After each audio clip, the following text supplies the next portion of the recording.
Before performing the experiment, let us have introduction with the apparatus. The most important apparatus used in this experiment is spectrometer. It has two parts. One is telescope and the other tube is known as collimator. And the center part is called prism table, on which we place the prism. And this is hollow prism, in which liquid whose refractive index is to be found out it is placed on the prism table. Before performing the experiment, we actually set the spectrometer at some object which is at infinite distance. Then we put the prism at its proper place on prism table and view through the telescope a ray of light at one side of the prism.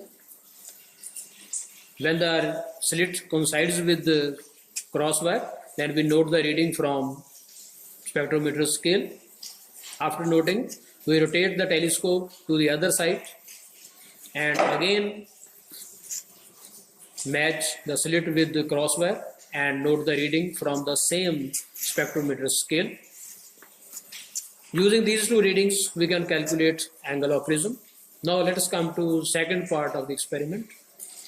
For this purpose, we rotate the prism table in such a direction that its closed side goes to one side and light gets refracted through the prism.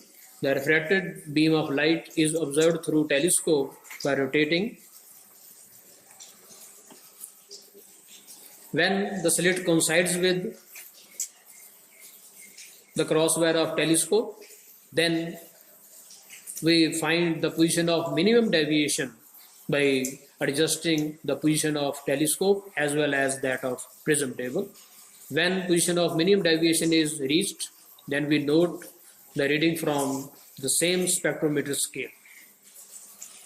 After noting the position of refracted ray, we remove the table from prism table and set the telescope directly in front of collimator and again note the reading from same spectrometer scale.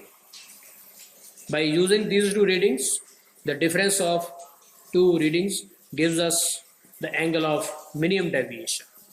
In this way, by using angle of minimum deviation and angle of prism, we can calculate refractive index of the liquid by using the formula. That's all.